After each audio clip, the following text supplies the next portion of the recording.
فرزند زہرا یہ حالات برے ہیں۔ کاشانہ بصیرت ایک ایسا مکمل یوٹیوب چینل جس پر محروم بصارت کے لیے بالخصوص اور تمام افراد کے لیے بالعموم سینکڑوں کی تعداد میں اسلامی کتب دستیاب ہیں۔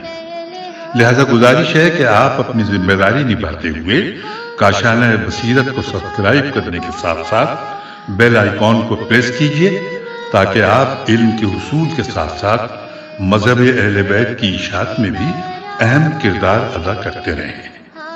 کاشانہ بصیرت۔ فرزند زہرا یہ حالات برے ہیں۔ بسم اللہ الرحمن الرحیم۔ السلام علیکم۔ یہ کتاب آپ کے لیے کاشانہ بصیرت کی یوٹیوب چینل کی جانب سے ریکارڈ کی جا رہی ہے۔ نام کتاب حیات القلوب، حصہ اول، تالیف علامہ مجلسی علیہ رحمہ۔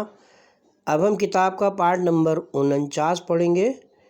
باب 16، حضرت الیاس و یسوع و ایلیہ کے حالات کا بقیہ حصہ، صفحہ نمبر 563۔ حدیث معتبر میں مفضل بن عمر سے منقول ہے، وہ بیان کرتے ہیں کہ ایک روز ہم حضرت امام جعفر صادق علیہ السلام کے در دولت پر حاضر ہوئے اور اجازت چاہی تو ہم نے حضرت کی آواز سنی کہ کسی زبان میں گفتگو فرما رہے ہیں جو عربی نہ تھی، اور ہم کو گمان ہوا زبان سریانی ہے۔ پھر حضرت بہت روئے اور ہم بھی حضرت کے رونے پر روئے۔ پھر ایک غلام باہر آیا اور اس نے اجازت دی تو ہم لوگ اندر داخل ہوئے۔ میں نے عرض کی کہ حضور پر فدا ہوں، ہم نے آپ کی آواز دروازے پہ سنی، آپ ایسی زبان میں گفتگو فرما رہے تھے جو عربی نہ تھی۔ ہم نے سمجھا کہ وہ سریانی زبان ہے اور آپ نے گریہ فرمایا تو ہم بھی روئے۔ حضرت نے فرمایا کہ ہاں، مجھے حضرت الیاس پیغمبر یاد آئے، وہ بنی اسرائیل کے عبادت گزار پیغمبروں میں سے تھے، اور یہ دعا جو وہ سجدے میں پڑھا کرتے تھے میں نے پڑھی، اور حضرت نے زبان سریانی میں وہ پڑھنا شروع کی۔ خدا کی قسم، ہم نے علماء یہود و نصارہ میں سے کسی کو اس فصاحت سے پڑھتے ہوئے کبھی نہیں دیکھا تھا۔ وہ دعا حضرت نے عربی میں ہمارے لیے ترجمہ فرمائی جو سجدے میں حضرت الیاس علیہ السلام پڑھتے تھے۔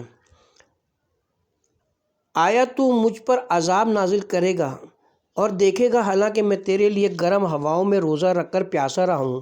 کیا تو دیکھے گا کہ مجھ پر عذاب کر کے حالانکہ میں نے اپنا منہ تیرے سامنے خاک پر رگڑا ہے؟ کیا تو دیکھے گا کہ مجھ پر عذاب کر کے حالانکہ میں نے اپنی راتیں تیری یاد میں بحالت بیداری گزاری ہیں؟ حضرت الیاس نے جب یہ دعا پڑھی تو امام نے فرمایا کہ خدا نے ان کو وحی کی کہ سر سجدے سے اٹھاؤ کہ میں تم پر عذاب نہ کروں گا۔ حضرت الیاس نے مناجات شروع کی کہ پروردگارا، تو اگر فرماتا ہے کہ میں عذاب نہ کروں گا اور میرے اعمال کے سبب تو عذاب میں مبتلا فرمائے تو کیا ہوگا؟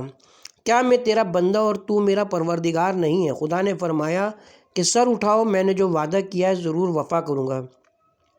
دوسری حدیث معتبر میں بین ہی یہی قصہ حضرت امام محمد باقر علیہ السلام سے موسیٰ بن عقیل نے روایت کی ہے، اور اس میں بجائے الیاس کے ایلیہ بیان کیا ہے۔ دوسری حدیث معتبر میں حضرت صادق علیہ السلام سے منقول ہے کہ تم کو گرفس اجوائن کے قسم کی ایک دوا جس کی بو ناگوار اور تیز ہوتی ہے، جس کو اجموت ولایتی بھی کہتے ہیں، کھانا گوارا ہو، وہ الیاس، عیسیٰ اور یوشع بن نون کی غذا تھی۔ حدیث معتبر میں امام محمد تقی علیہ السلام سے منقول ہے کہ حضرت امام جعفر صادق علیہ السلام نے فرمایا کہ میرے پدر بزرگوار اور امام محمد باقر علیہ السلام طواف میں تھے۔ ناگاہ ایک شخص ان حضرت سے ملا اور حضرت کا طواف قطع کر کے ایک مکان میں لے گیا جو کوہ صفا کے پہلو میں تھا۔ ان حضرت نے کسی کو بھیج کر مجھے بھی بلا لیا۔ وہاں ہم 3 اشخاص کے علاوہ اور کوئی نہیں تھا۔ اس شخص نے مجھ سے کہا، اے فرزند رسول، مرحبا، آپ خوب آئے ہو، اور اپنا ہاتھ میرے سر پر پھیر کر بولا کہ اے امین خدا، آپ کے علوم و کمالات میں خدا برکت دے۔ پھر میرے پدر بزرگوار کی جانب رخ کر کے کہا کہ اگر آپ چاہیں تو خود مجھے خبر دیں، یا چاہیں تو میں خبر دوں، یا آپ مجھ سے سوال کریں یا میں آپ سے سوال کروں۔ اگر چاہیں تو مجھ سے سچ فرمائیں، میں سچ کہوں۔ میرے پدر نے فرمایا، میں سب طرح راضی ہوں۔ اس نے کہا، اچھا، میں جس وقت آپ سے سوال کروں آپ ہرگز زبان سے کوئی ایسی چیز نہ کہیے گا جس کے علاوہ آپ کے دل میں کوئی اور چیز ہو۔ میرے پدر نے فرمایا ایسا وہ کرتا ہے جس کے پاس دو علم ایک دوسرے کے مخالف ہوتے ہیں اور اس کا علم ازرو اجتہاد و گمان ہوتا ہے، لیکن علم خدا میں کوئی اختلاف نہیں ہوتا۔ اس نے کہا میرا سوال یہی تھا جس کے متعلق کچھ آپ نے بیان فرمایا، اب مجھے یہ بتائیے کہ وہ علم جس میں کچھ اختلاف نہیں ہے کون جانتا ہے؟ حضرت نے فرمایا کہ وہ تمام علم خدا کو ہے اور اس میں جس قدر لوگوں کے لیے ضروری ہے پیغمبروں کے اوصیہ کے پاس ہے۔ یہ سن کر اس مرد نے اپنے چہرے سے نقاب الٹ دی اور درست ہو کر بیٹھ گیا اور بہت خوش و مسرور ہوا اور کہا میں یہی چاہتا تھا اور اسی لیے آیا ہوں کہ آپ نے کہا ہے کہ جس قدر لوگوں کے لیے ضروری ہے اوصیہ کو حاصل ہے، پس فرمائیے کہ اوصیہ کس طرح جانتے ہیں؟ کہ فرمایا اسی طریقے سے جیسے کہ پیغمبر کو خدا سے حاصل ہوتا تھا، ان کو الہام ہوتا ہے اور وہ فرشتوں کی آواز سنتے ہیں، لیکن پیغمبر گفتگو کے وقت ان کو دیکھتا ہے اور وہ اوصیہ نہیں دیکھتے، اس لیے کہ وہ پیغمبر ہوتا ہے اور یہ لوگ محدث ہیں، یعنی ملک کے کہے ہوئے کلام کے متکلم، اور پیغمبر کو معراج ہوتی ہے، وہ کلام خدا بغیر کسی واسطے کے سنتا ہے اور اوصیہ کو یہ صورت نہیں حاصل ہے۔ اس شخص نے کہا اے فرزند رسول آپ نے سچ فرمایا، اب ایک دشوار مسئلہ پوچھتا ہوں، فرمائیے کہ علم اوصیہ کیوں اس وقت پوشیدہ ہے اور کیوں وہ تقیہ کرتے ہیں اور اپنے علم کو اسی طرح ظاہر کیوں نہیں کرتے جیسے پیغمبر ظاہر کرتے تھے؟ یہ سن کر میرے پدر بزرگوار ہنسے اور فرمائے کہ خدا نہیں چاہتا کہ اپنے علم پر کسی کو مطلع کرے سوائے اس کے کہ جس کے دل کو ایمان کے ذریعہ آزما چکا ہو۔ چنانچہ برسوں حضرت رسالت مآب نے مکے میں خدا کے حکم سے قوم کی زیادتیوں پر صبر فرمایا اور ان کو اجازت نہ تھی کہ وہ کفار سے جہاد کرے اور مدتوں اپنے دین اور پیغمبری کو حضرت نے اپنی قوم سے پوشیدہ رکھا، یہاں تک کہ خدا نے ان کو وحی کی کہ ظاہر کرو اور اعلانیہ بیان کرو جو کچھ خدا نے حکم دیا اور مشرقین سے اعراض کرو۔ خدا کی قسم اگر پہلے ہی کہتے تو تکلیفوں سے محفوظ رہتے، لیکن اس لیے صبر کیا کہ چاہتے تھے کہ ایسے وقت اعلان کریں جب وہ لوگ آپ کی اطاعت کریں۔ حضرت کو ان کی مخالفت کا خوف تھا، اس لیے ابتدائی میں آپ نے اعلان نہ فرمایا، اور ہم بھی اپنے علم کا اظہار اس لیے نہیں کرتے ہیں کہ ہم جانتے ہیں کہ لوگ ہماری اطاعت نہیں کریں گے اور ہم کو خدا کی جانب سے حکم نہیں ہے کہ ہم ان سے جہاد کریں۔ میں چاہتا ہوں کہ وہ وقت تم اپنی آنکھوں سے دیکھو جب کہ مہدی امت ظاہر ہوں اور ملائکہ تلواروں سے آل داؤد کو قتل کریں اور ہوا میں کافران گزشتہ کو عذاب کریں اور ان کے ہم خیال لوگوں کی روحوں کو ان کے منہ اور دانتوں سے ملائیں۔ پس اس شخص نے اپنی تلوار نکالی اور کہا کہ یہ شمشیر بھی انہی شمشیروں میں سے ہے جن سے ان کافروں سے جہاد کیا جائے گا، اور میں بھی ان حضرت کے انصار میں سے ہوں گا۔ حضرت نے فرمایا ہاں اس خدا کی قسم جس نے محمد صلی اللہ علیہ وسلم کو تمام خلق سے برگزیدہ فرمایا ہے ایسا ہی ہے جیسا تم کہتے ہو۔ اس کے بعد اس مرد نے نقاب پھر اپنے چہرے پر ڈالی اور کہا میں الیاس ہوں، میں نے جو کچھ آپ سے پوچھا وہ سب جانتا ہوں اور آپ کو پہچانتا ہوں، لیکن میں چاہتا تھا کہ ان سوالات سے آپ کے اصحاب کے ایمان میں تقویت پہنچے۔ پھر بہت سے سوالات حضرت سے کیے اور اٹھ کر غائب ہو گئے۔ امام حسن عسکری علیہ السلام کی تفسیر میں مذکور ہے کہ جناب رسالت مآب نے زید بن ارقم سے فرمایا کہ اگر تم چاہتے ہو کہ خداوند عالم تم کو ڈوبنے جلنے اور لقمہ گلے میں پھنسنے سے بے خوف کر دے تو جو شخص 3 بار صبح کو دعا پڑھے شام تک محفوظ رہے گا، اور جو شخص شام کے بعد 3 مرتبہ پڑھے صبح تک تمام بلاؤں سے محفوظ رہے گا۔ پیغمبر نے فرمایا کہ جناب خضر و الیاس علیہ السلام ہر زمانے حج میں ایک دوسرے سے ملاقات کرتے ہیں اور رخصت ہوتے وقت ان کلمات کو کہہ کر ایک دوسرے سے جدا ہوتے ہیں۔ کتاب کا حوالہ ہے، مؤلف فرماتے ہیں کہ اس حدیث اور حدیث ناسابق سے معلوم ہوتا ہے کہ حضرت الیاس حضرت خضر کی طرح زمین پر ہیں اور زندہ ہیں اور تا ظہور حضرت صاحب الامر زندہ رہیں گے، اور اس کو معید وہ روایت ہے جو شیخ محمد بن شہر آشوب نے عوام کے طریقے سے روایت کی ہے کہ ایک روز حضرت رسول خدا نے پہاڑ کی چوٹی سے ایک آواز سنی کہ کوئی کہتا ہے کہ خداوندہ مجھ کو پیغمبر آخر الزماں کی امت مرحومہ و سے قرار دے۔ یہ سن کر حضرت پہاڑ پر تشریف لے گئے۔ وہاں ایک شخص کو دیکھا جس کے تمام بال سفید ہو گئے تھے، اس کا قد 300 ہاتھ لمبا تھا۔ جب اس نے پیغمبر کو دیکھا، اٹھ کھڑا ہوا اور حضرت کی گردن میں ہاتھ ڈال دی اور کہا، میں سال میں ایک مرتبہ کچھ کھاتا ہوں اور یہ میرے کھانے کا وقت ہے۔ ناگہاں ایک خوان آسمان سے اترا جس میں قسم قسم کے کھانے تھے۔ جناب رسول خدا نے اس بزرگ کے ساتھ کھانا تناول فرمایا۔ وہ حضرت ایلیا پیغمبر تھے۔ حضرت صادق علیہ السلام سے بسند موثق منقول ہے کہ بنی اسرائیل کے زمانے میں ایک شخص ایسا ایلیا نامی تھا۔ وہ بنی اسرائیل کے 400 افراد کے سردار تھے۔ بنی اسرائیل کا بادشاہ بت پرستوں کی ایک عورت پر عاشق ہوا جو بنی اسرائیل کے علاوہ تھی۔ بادشاہ نے خواستگاری کی، اس عورت سے کہا کہ اس شرط پر تیرے عقد میں آؤں گی کہ تو اجازت دے کہ میں اپنے بت کو بھی تیرے شہر میں لا کر اس کی پرستش کرتی رہوں۔ بادشاہ نے انکار کیا، لیکن دوبارہ خط و خطابت کی، پھر بھی وہ عورت بغیر اس شرط کے راضی نہ ہوئی۔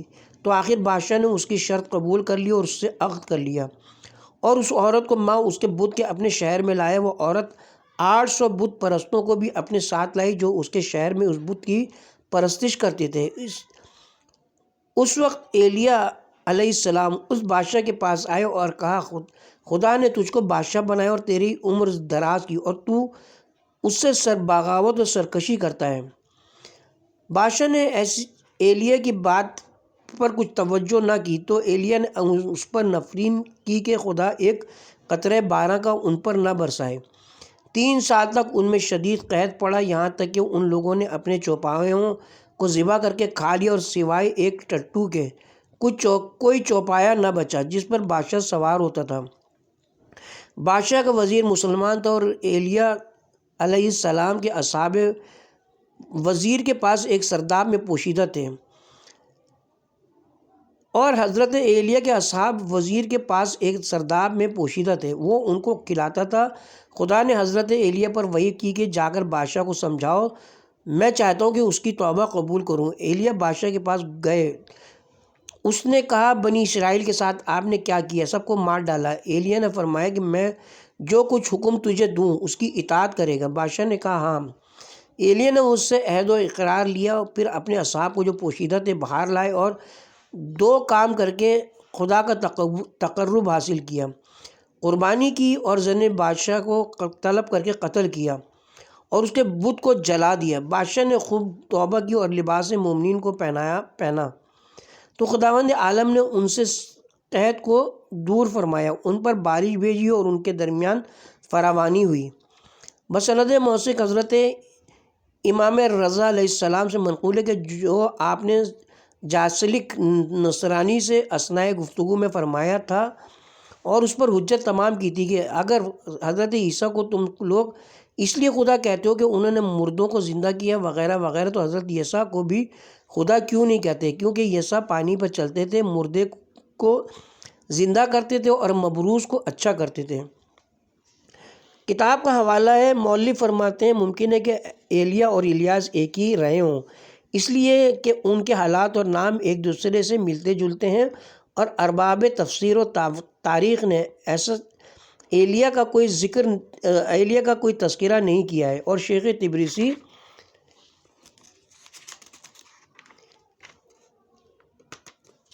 نے فرمایا کہ علماء نے الیاس کے بارے میں اختلاف کیا اور کہا ہے کہ وہ ادریس ہیں۔ بعض کہتے ہیں کہ وہ ہارون پسر عمران کی نسل سے تھے اور عیسیٰ کے چچا کے بیٹے تھے اور بنی اسرائیل کے پیغمبروں میں سے تھے، اور ان کے باپ بصیر فتحاس کے بیٹے تھے۔ پسر ہارون ابن عمران کے علاوہ مشہور یہی ہے، اور وہ حزقیل پیغمبر کے بعد مابعوث ہوئے جبکہ وہ آسمان پر چلے گئے۔ عیسیٰ پیغمبر مابعوث ہوئے۔ بعض کہتے ہیں کہ الیاس صحرا میں بھٹکے ہوئوں کی رہنمائی کرتے ہیں اور کمزوروں کی مدد کرتے ہیں، اور خضر علیہ السلام دریاؤں کے جزیروں میں لوگوں کی رہنمائی کرتے ہیں، اور عرفات میں روز عرفہ ایک دوسرے سے ملاقات کرتے ہیں۔ بعضوں نے کہا ہے کہ الیاسی ذوالکفیل ہیں، بعض کا قول ہے کہ خضر و الیاس ایک ہی ہیں۔ بعض کہتے ہیں کہ یسع اختوب کے فرزند ہیں جن کو اہل عجوز کہتے ہیں۔ اس کے ساتھ ہی یہاں پہ اب باب 16 حضرت الیاس و یسع و ایلیا کے حالات اپنے اختتام پہ پہنچے۔ صفحہ نمبر 568 568 باب 17 حضرت ذوالکفیل کے حالات۔ بسند معتبر امام زادہ عبدالعظیم سے منقول ہے کہ انہوں نے امام محمد تقی علیہ السلام سے لکھ کر دریافت کیا کہ ذوالکفیل کا کیا نام تھا اور وہ پیغمبر تھے یا نہیں۔ امام نے جواب میں تحریر فرمایا کہ خدا نے 1,24,000 پیغمبر خلق پر مبعوث فرمائے، ان میں سے 313 مرسل تھے، انہی میں ذوالکفیل کا بھی تھے، اور وہ سلیمان ابن داؤد کے بعد مبعوث ہوئے اور انہی کی شریعت کے مطابق تبلیغ کرتے تھے۔ انہوں نے سوائے دینی معاملات کے کسی امر میں کبھی غصہ نہ کیا۔ ان کا نام اویادیہ تھا، اور وہ وہی ہیں جن کا ذکر حق تعالیٰ نے قرآن میں فرمایا ہے۔ چنانچہ فرماتا ہے کہ یاد کرو اسماعیل و ذوالکفیل و یسع کو، ان میں سے ہر ایک نیک بندوں میں سے تھے۔ ابن بابویہ نے دوسری سند سے روایت کی کہ لوگوں نے ذوالکفیل کا حال جناب رسول خدا سے دریافت کیا، فرمائے وہ حضر موت کے رہنے والے تھے، ان کا نام اویادیہ تھا، ان کے والد کا نام اوریم تھا، ان کے پہلے یسع پیغمبر تھے۔ انہوں نے ایک روز کہا کہ میرا خلیفہ کون ہوگا جو میرے بعد لوگوں کی ہدایت کرے، اس شرط کے ساتھ کہ کبھی غصے میں نہ آئے۔ دوسری روایت کے مطابق یہ شرط تھی کہ دونوں دنوں کو روزہ رکھے اور راتیں عبادت میں بسر کرے اور کسی پر غصہ نہ کرے۔ یہ سن کر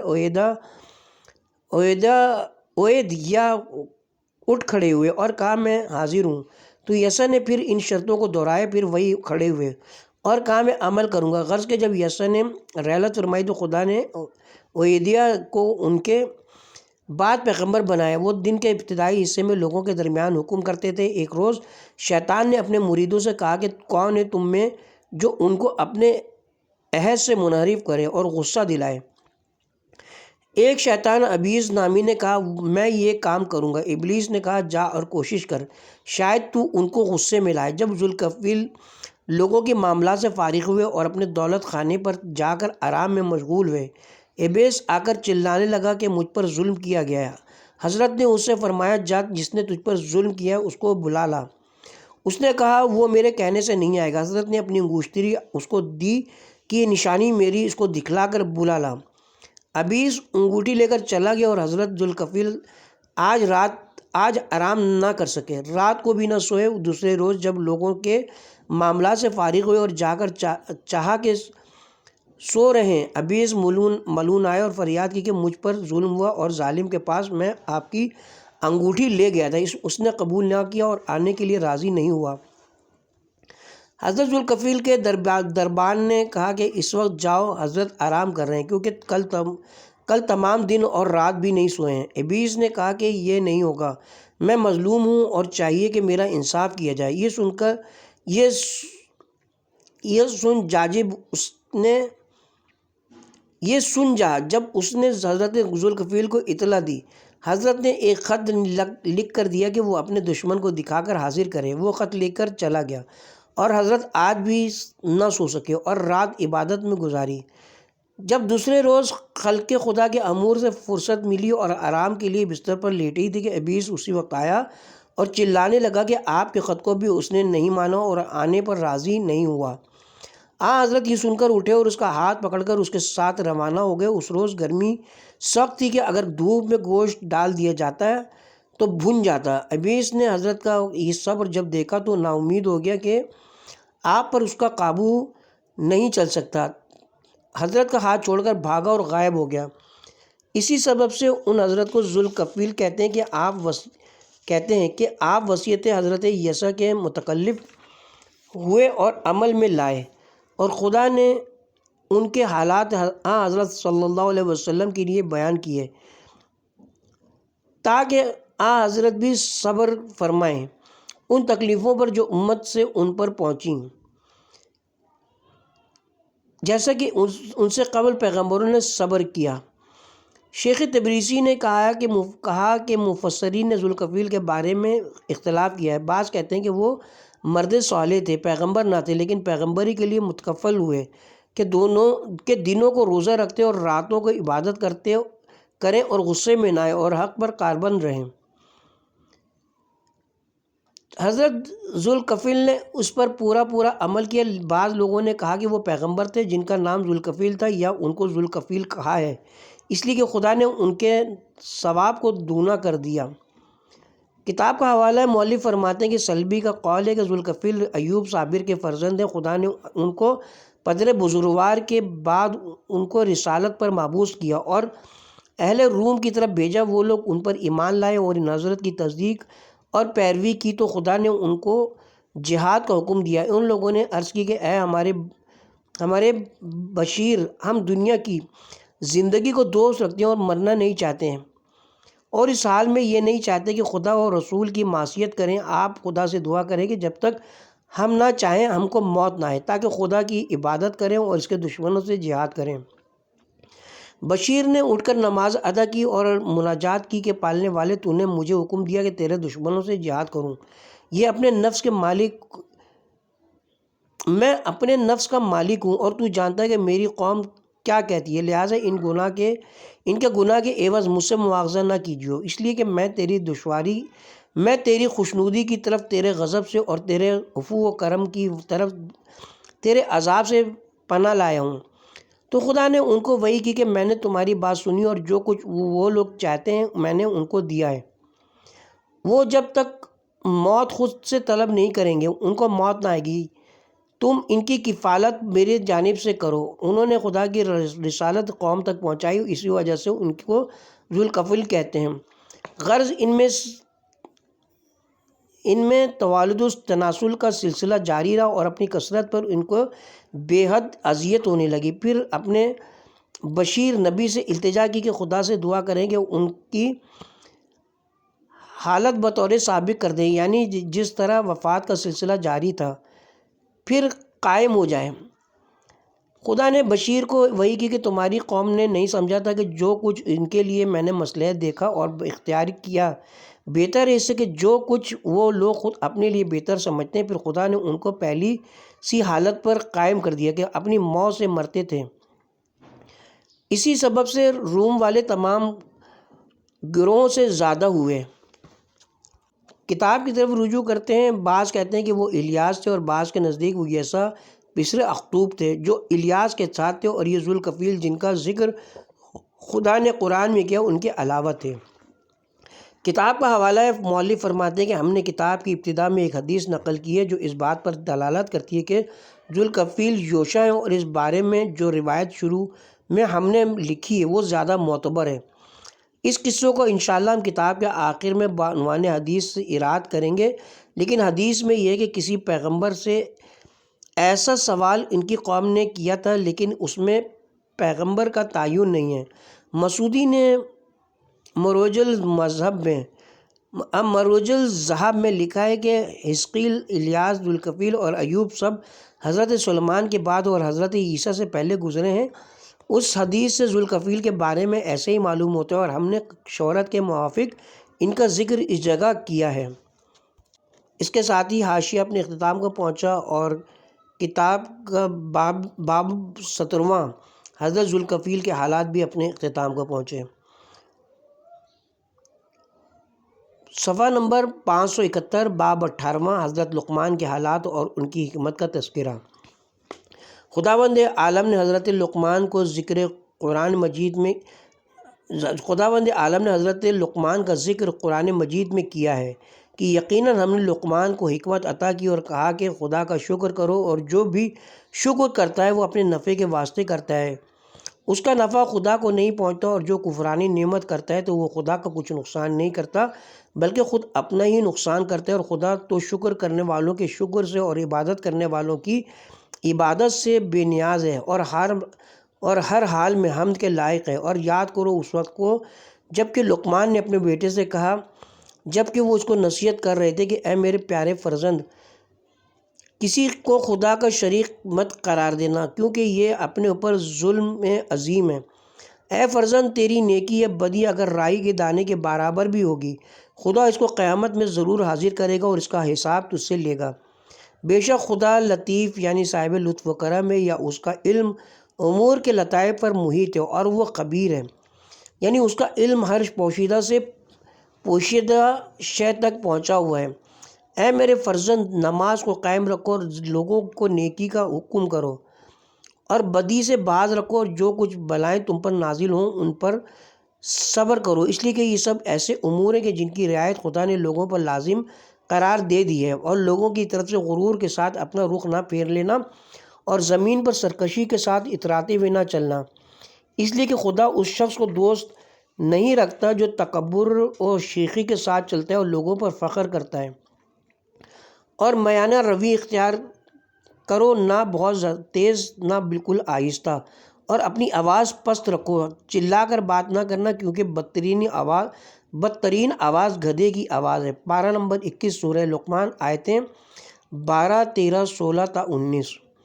شیخ تبریسی نے ذکر کیا کہ لقمان کے بارے میں اختلاف ہے، بعض کا قول ہے کہ وہ حکمت ربانی کے عالم تھے، پیغمبر نہ تھے، بعض کہتے ہیں کہ وہ پیغمبر تھے۔ ان کے علاوہ مفسروں نے کہا ہے کہ لقمان باور کے فرزند تھے، اس کے قبیلے سے، اور ایوب کی بہن کے یا خالہ کے فرزند تھے، اور حضرت داؤد کے زمانے تک زندہ رہے اور ان سے علم حاصل کیا۔ بسند معتبر حضرت صادق علیہ السلام سے منقول ہے کہ حضرت نے فرمایا کہ میں خدا کی قسم کھا کر کہتا ہوں کہ خدا نے حضرت لقمان کو ان کے حسب، مال، اہل یا جسیم ہونے کے سبب سے یا ان کے حسن و جمال کے سبب سے حکمت نہیں عطا کی تھی، بلکہ وہ فرما برداری میں مستحکم اور اس کی نافرمانی سے پرہیز کرنے والے تھے۔ وہ ایک مرد خاموش تھے، بجز کلام حکمت کے گفتگو نہ کرتے، نہایت مطمئن دل والے، نہایت غور و فکر کرنے والے تھے۔ ان کی نگاہیں عبرت حاصل کرنے میں بہت تیز تھیں، دوسروں کی نصیحت سے وہ مستغنی تھے، دن میں کبھی نہ سوتے، کسی نے ان کو عام عادت کے موافق پخانہ پیشاب کرتے یا نہاتے نہیں دیکھا، کیونکہ وہ یہ تمام امور لوگوں سے پوشیدہ ہو کر بجا لاتے ہوں۔ ان کی نگاہ گہری تھی، مگر لوگوں کے پوشیدہ امور پر ہرگز مطلع ہونا پسند نہ کرتے، اور اپنے گناہ کے خوف سے کبھی کسی بات پر نہ ہنستے اور نہ کبھی اپنے لیے کسی پر غصہ کرتے۔ انہوں نے نہ کسی سے کبھی مزاح کیا اور نہ وہ کبھی امور دنیا کے حاصل ہو جانے پر خوش ہوئے، نہ ضائع ہونے پر رنجیدہ ہوئے۔ بہت سی عورتوں سے شادی کی اور آپ کی بہت اولاد ہوئی، ان میں سے اکثر بچے مر گئے، نہ ان کی زیادتی کا حساب کیا، نہ کسی کے مر جانے پر روئے، اور ہرگز دو اشخاص کو لڑتے جھگڑتے دیکھ کر ان سے علیحدہ نہ ہوئے جب تک ان میں مصالحت نہ کرا دی، اور وہ لڑنے والے جب تک ایک دوسرے سے الگ نہ ہو گئے۔ ہرگز کسی نیک بات کو جس سے وہ خوش ہوئے کسی سے نہ سنا، مگر یہ کہ اس کے معنی و مطالب بھی اس سے دریافت کر لیتے، اور یہ بھی دریافت کر لیتے کہ اس نے یہ بات کس سے سنی۔ زیادہ تر فقہا، حکماء اور عقل مندوں کے پاس بیٹھتے اور قاضیوں اور بادشاہوں اور سلاطین کے پاس ان کے حالات سے عبرت حاصل کرنے کے لیے جایا کرتے ہیں۔ قاضیوں کے حالات معلوم کر کے ان پر لطف و مہربانی کرتے، ان حالات کے سبب جن میں وہ اپنے عہدے کے لحاظ سے مبتلا رہا کرتے، اور بادشاہوں پر رحم کرتے، اس لیے کہ وہ اپنی نادانی کے سبب خدا سے مفرور اور راحت دنیا پر مطمئن ہو جاتے ہیں۔ ان کے حالات سے نصیحت حاصل کرتے اور ان کے ناشائستہ امور میں سے چند باتوں کو یاد رکھتے تھے جن کے ذریعے سے حضرت اپنے نفس پر غالب آتے تھے اور اپنی خواہشوں کے ساتھ جہاد کرتے اور شیطان کے مکر سے پرہیز کرتے اور اپنے دلوں کے دردوں کا علاج تفکر سے کرتے اور نفس کی بیماریوں کا علاج دنیا والوں کے احوال سے عبرت حاصل کر کے کیا کرتے۔ اپنی جگہ سے حرکت نہ کرتے جب تک کہ کسی امر سے ان کو فائدہ پہنچنے کی امید نہ ہوتی۔ انہی وجوہ سے خدا نے اپنی حکمتیں ان کو عطا کیں اور ان کو گناہوں سے معصوم قرار دیا، اور خدا نے کچھ فرشتوں کو دن کے درمیانی حصے میں جبکہ لوگ قیلولے میں مشغول تھے لقمان کے پاس بھیجا۔ فرشتوں نے ان کو ندا دی اس طرح کہ لقمان نے ان کی آواز سنی مگر ان کو نہیں دیکھا۔ فرشتوں نے کہا، اے لقمان، تم چاہتے ہو کہ خداوند عالم تم کو اپنا خلیفہ بنائے تاکہ تم لوگوں کے امور کا فیصلہ کیا کرو۔ لقمان نے کہا کہ اگر خداوند عالم مجھ کو حکم دیتا ہے تو اس کی اطاعت کروں گا، کیونکہ اگر اس کے حکم سے میں قبول کروں گا تو وہ میری مدد کرے گا اور جو کچھ اس عہدے کے لیے ضروری ہے مجھ کو تعلیم دے گا اور مجھ کو لغزشوں سے محفوظ رکھے گا، اور اگر اس نے مجھے اس عہدے کے قبول کرنے میں اختیار دیا تو میں عافیت اختیار کروں گا۔ ملائکہ نے پوچھا، اے لقمان کیوں ایسا کرو گے؟ فرمایا، لوگوں کے درمیان حکم کرنا اگرچہ خدا کے دین میں بہت بلند مرتبہ رکھتا ہے، لیکن اس کی بلائیں اور آزمائشیں بھی بہت سخت ہیں۔ اگر خدا کسی کو اس کے حال پر چھوڑ دے اور اس کی اعانت نہ کرے تو ظلم یا تاریکی اس کو ہر طرف سے گھیر لے گی۔ ایسا شخص مردود ہے، دو امور کے درمیان یہ صحیح حکم کرے گا اور سلامت رہے گا یا غلطی کرے گا، اور اگر گمراہ ہوگا۔ جو شخص دنیا میں خواہ وہ ذلیل ہو جائے اس کے لیے آخرت میں بہتری ہے، کیونکہ حکم کرنے والا لوگوں میں بزرگ و بلند ہوتا ہے۔ اور جو شخص دنیا کو آخرت کے بدلے اختیار کرتے ہے وہ دونوں جہان میں نقصان اٹھاتا ہے، کیونکہ دنیا جلد اس سے زائل ہو جاتی ہے اور آخرت میں اس کا کوئی حصہ نہیں ہوتا۔ ملائکہ نے یہ سن کر ان کی حکمت و عقلمندی کی زیادتی پر تعجب کیا اور خداوند عالم نے ان کی گفتگو کو پسند کیا۔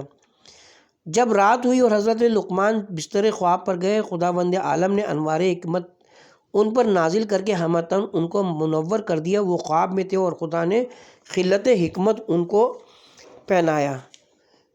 جب وہ بیدار ہوئے تو اپنے وقت کے حکیم ترین مردم تھے۔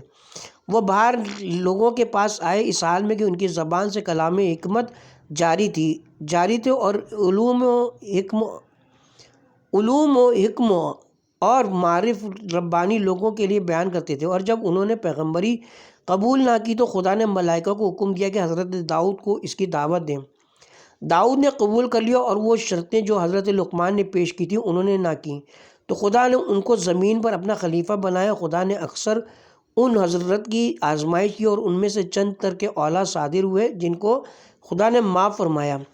حضرت لقمان اکثر حضرت داؤد سے ملاقات کے لیے آتے اور ان کو نصیحت کرتے اپنے علم و حکمت و مواضع کی زیادتی کے ساتھ۔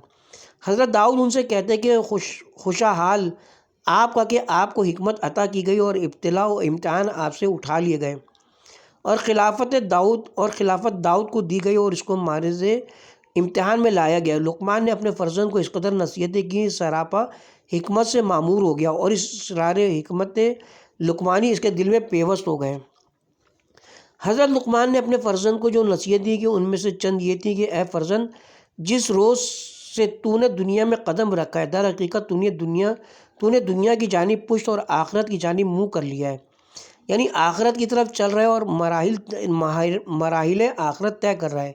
لہٰذا وہ گھر جس کی طرف تو نے رخ کیا ہے تو اس سے بہت نزدیک ہوتا جا رہا ہے، اور وہ گھر دنیا جس میں تو موجود ہے ہر روز تجھ سے دور ہو رہا ہے۔ اے فرزند، عقلمند عالموں کی صحبت اختیار کر لو اور ان کے قریب بیٹھ اور ان سے مجادلہ مت کر کے اپنا علم تجھ سے روک دیں، اور دنیا سے اتنا ہی لے جو تیرے لیے کافی ہے، اور بالکل اصول دنیا کو ترک مت کر کہ تو لوگوں کا عیال بن جائے، یعنی تیری فکر دوسروں کو کرنا پڑے اور تو ان کا محتاج ہو جائے، اور دنیا میں بھی اسی طرح منہمک نہ ہو جا کہ اپنی آخرت کو تو کھو بیٹھا ہے، اور روزہ اس قدر رکھ کے تیری خواہشیں دور ہو جائیں، نہ اتنا کہ تجھ میں نماز کی طاقت نہ رہے، کیونکہ خدا کے نزدیک روزے سے زیادہ محبوب نماز ہے۔ دنیا ایک گہرا دریا ہے جس میں بے انتہا لوگ ڈوب چکے ہیں اور ہلاک ہو چکے ہیں، لہٰذا تجھ کو چاہیے کہ اس دنیا کے مہلکوں سے نجات کے لیے تو ایمان کو کشتی قرار دے اور اس کشتی کا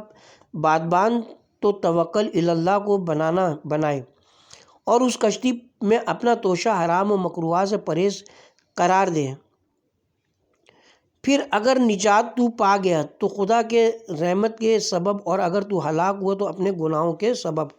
دوسری روایت کے مطابق یہ کہ اے فرزند، پرہیزگاری کو تو اپنی کشتی قرار دے اور جو سرمایہ تو اس میں رکھے وہ چاہیے کہ خدا پر، انبیاء و مرسلین پر اور ان کے ارشادات پر ایمان ہو، اور اس کشتی کا بادبان تو توکل ہو۔ نہ خدا عقل ہو جس کی تدبیر سے وہ رواں و معلم اور رہنما اس کا علم ہو، لنگر اس کا بلاؤں پہ ترک محرمات اور اطاعت کی تکلیفوں پر صبر ہو۔ اے فرزند، اگر بچپنے میں تو نے ادب سیکھ لیا تو بڑا ہو کر اس سے فائدہ اٹھائے گا، اور جو شخص آداب حسنہ کی فضیلت جانتا ہے، اس کے حاصل کرنے میں اہتمام کرتا ہے، اور جو شخص اس میں اہتمام رکھتا ہوگا اس کی حصول کی تکلیف کو برداشت کرتا ہے، اور جس نے آداب حسنہ کو اس طرح حاصل کیا وہ صحیح بلیغ کرتا ہے، اس کو قائم رکھنے میں، اور جب حاصل کر لیتا تو اپنے تئیں ان آداب سے متصف کرتا ہے، اور جب اپنی ذات میں ان آداب کو سمو لیتا ہے تو دنیا و آخرت میں اس کا نفع پاتا ہے۔ پس آداب پسندیدہ کی عادت ڈال تاکہ تو نیکیوں کا جانشین ٹھہرے اور اپنے بعد والوں کی تو ان سے نفع پہنچائے، تاکہ وہ ان اطوار میں تیری پیروی کریں اور دوست تجھ سے نیکی کی امید رکھیں اور دشمن خوفزدہ رہیں۔ ہرگز ان کے حاصل کرنے میں کاہلی و سستی نہ کرنا اور ان آداب حسنہ کے سوا کسی اور چیز کے حاصل کرنے کی طرف متوجہ مت ہونا۔ لوگ اگر تجھ کو دنیا میں مغلوب کر دیں اور دنیا تجھ سے چھین لے تو غم مت کرنا، بلکہ کوشش کرنا کہ آخرت کے امور میں مغلوب نہ ہونے پائے، اور آخرت میں تجھ سے کوئی نہ چھین لے۔ اور امر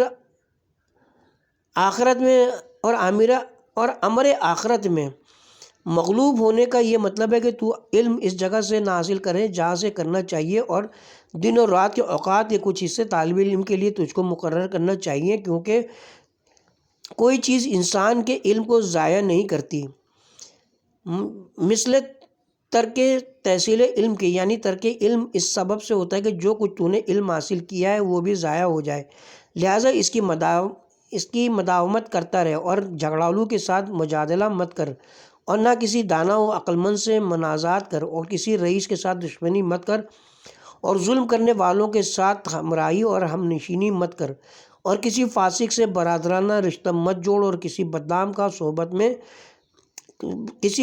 کی صحبت میں مت بیٹھو، اور اپنے علم کو ضبط اور پوشیدہ رکھ جس طرح کہ اپنی دولت کو پوشیدہ رکھتا ہے۔